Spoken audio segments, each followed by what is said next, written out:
Hey, welcome back, y'all. Today I have Marissa with me. Hi. And we're going to make Starbucks Copycat Pumpkin Pepita Loaf.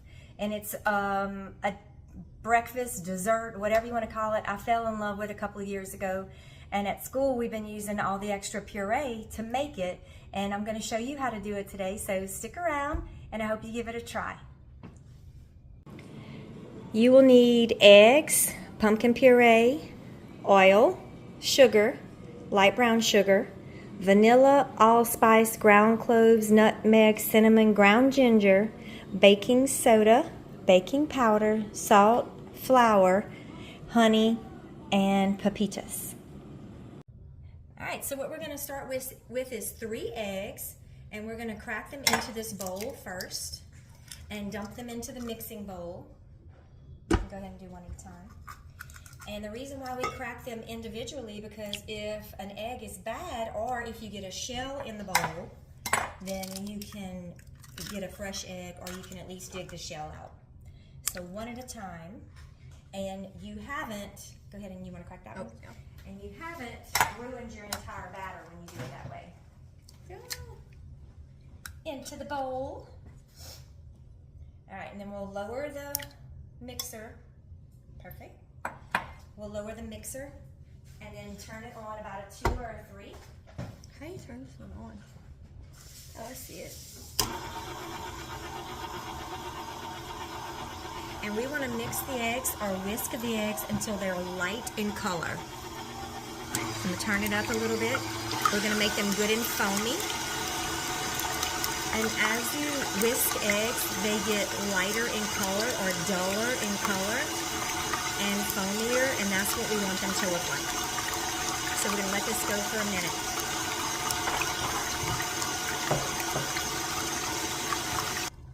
Alright, so this is the consistency that you want. The eggs are pale yellow and a little bit foamy.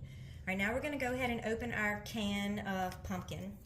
And we're going to use my little kitchen mama. And if you haven't seen a video yet of how nifty this is, all you do is hook it on the can, press the button. It's going to go around the entire can, and when it comes back around, you're going to hit the back of the button, and it's going to release, and it makes one of those no-cut lid separations, which is really, really nice. And if you don't own one of these things, and you know who the owner of Kitchen Mama is, you tell them I sent you. Maybe they'll sponsor me, Marissa. I think they will. Alright, you can hear when it's done because it changes its noise, and it lifts itself off. And that's done. It's amazing. Now, at school, we never use canned pumpkin. We always clean pumpkins. We make pie out of the pumpkin puree. We'll take all the rind off. We will roast the pumpkin, and then we will puree it and use it in different things. And what I'm going to do is, this is a 15-ounce can, and we only want 12 ounces. So I'm just going to kind of see how much 3 ounces would be over here. All right, and I'm going to take this out. You can set that aside. And we're going to put, everything into the mixer that's left in the can. Now this is artificially colored, so it's really pretty and orange. When you make pumpkin yourself and you roast it yourself, it's very pale orange. And look, I have no problem with that, because by the time you put spices in it, it changes the color of it and it makes it look a little bit browner. But this is going to be our first time using canned pumpkin. I know it's going to be delicious because I can smell the pumpkin. All right, and then we're going to mix this together until there's no more pumpkin visible. It's all completely combined. Alright, so the next thing we're going to do is put in 2/3 cup oil. And you want to make sure that it is a light flavored oil. And it can be vegetable oil, canola oil. It could be safflower oil, which is what they advertise. We're going to put in 1 cup of sugar. And when you're measuring dry ingredients, you want to make sure that you level everything off, overfill it, and measure everything like that.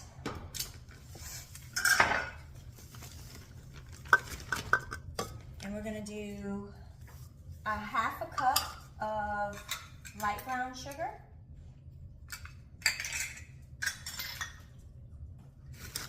And when you measure in brown sugar, light or dark, make sure that you pack the sugar in and then you level it off.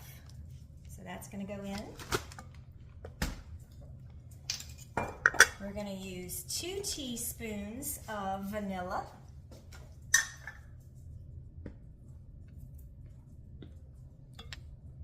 Now a lot of people, pumpkin is not something they would reach for like as a muffin, you know? Yeah. Like what's your favorite muffin? I don't really know. I like chocolate chip. Chocolate chip muffin? Well, maybe we can Or do blueberries. that. Oh, blueberries are one of my favorites too. All right, so cinnamon, we want two teaspoons of cinnamon.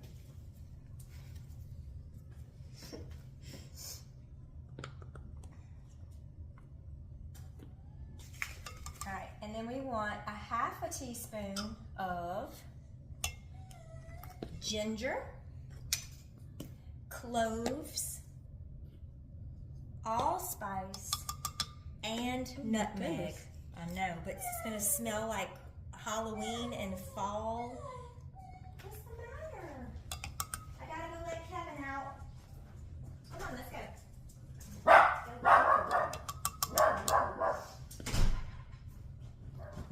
These do smell really good. All right, and so All right. if you want to take a shortcut with this recipe, you can do what's called pumpkin pie spice shaker from the grocery store. And that way you don't have to measure all of the different spices out. All right, then we're gonna do 1 teaspoon of baking soda.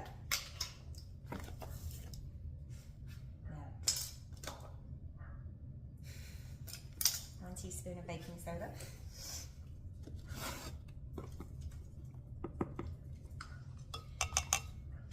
Three-fourths teaspoon baking powder. So I'm doing a fourth 3 times. And 3/4 of a teaspoon of salt. Now when you're measuring out salt, don't do it in the mixing bowl because you're gonna end up making it too salty. So just kind of do it on a different dish. Level it off and put it in like that. All right, now we're gonna turn that on and we're going to combine all of those ingredients and then we'll start adding our flour.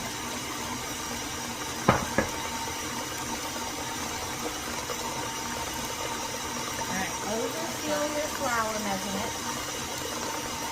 Level it off.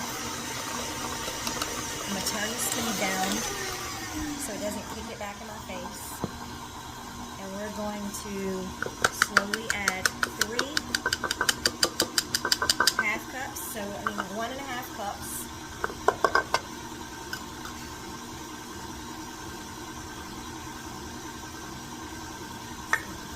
One and a half cups of flour total. And that is it for our batter. So turn it up a little tiny bit.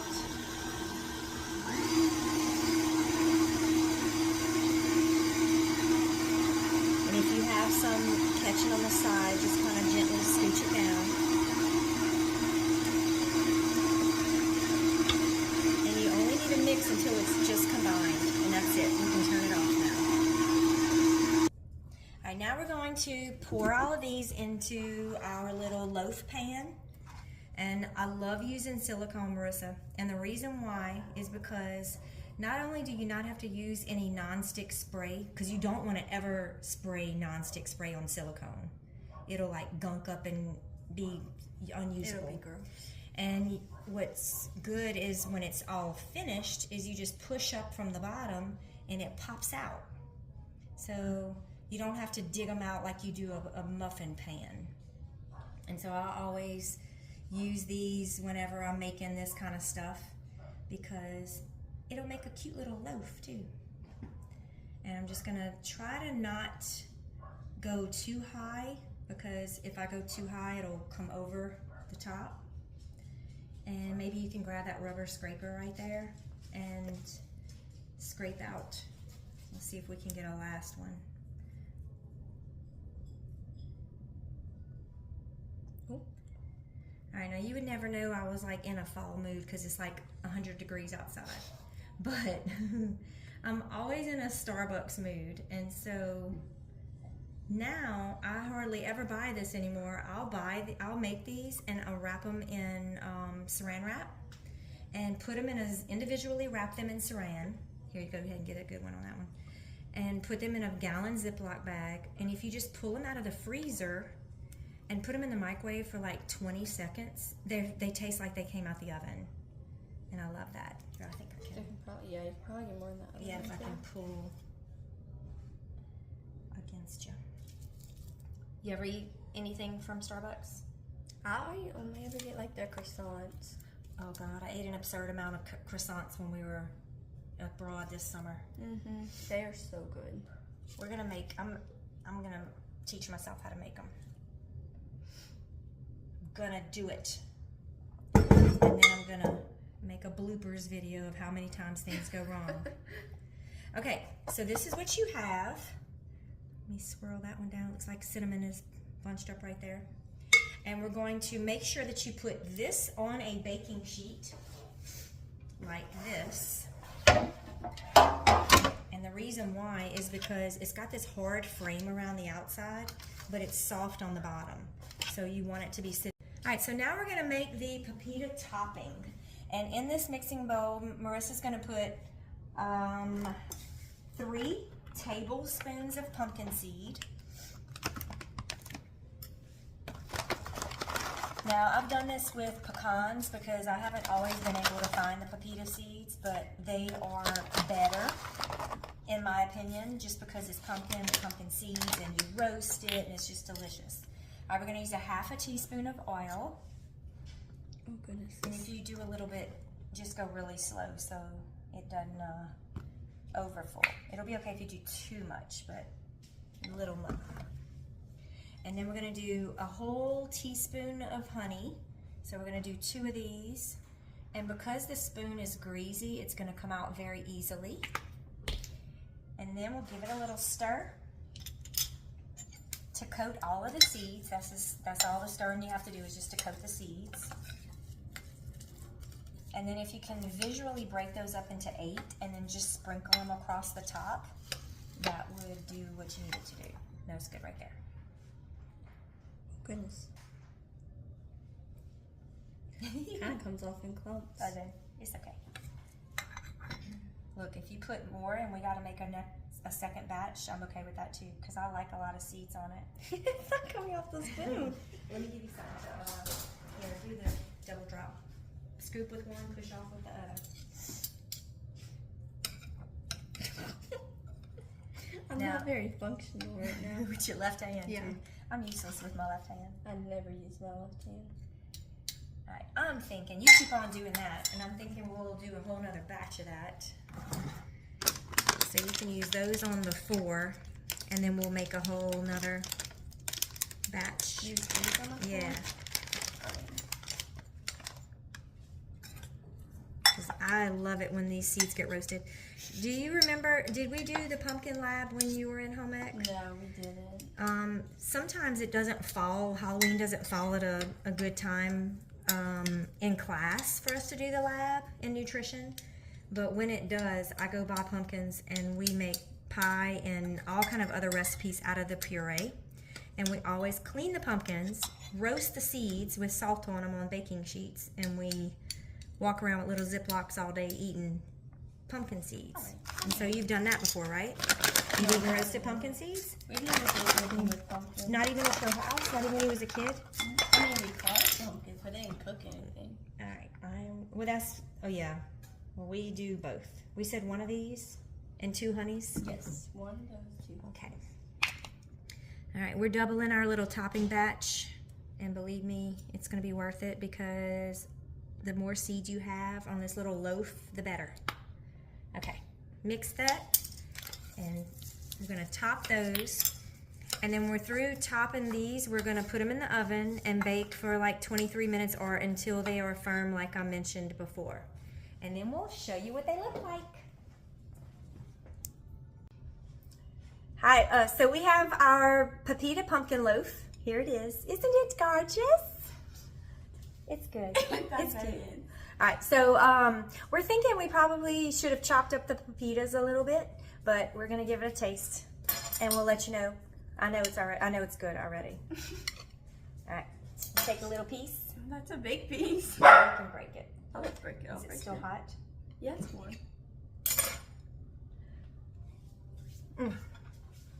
That is really good.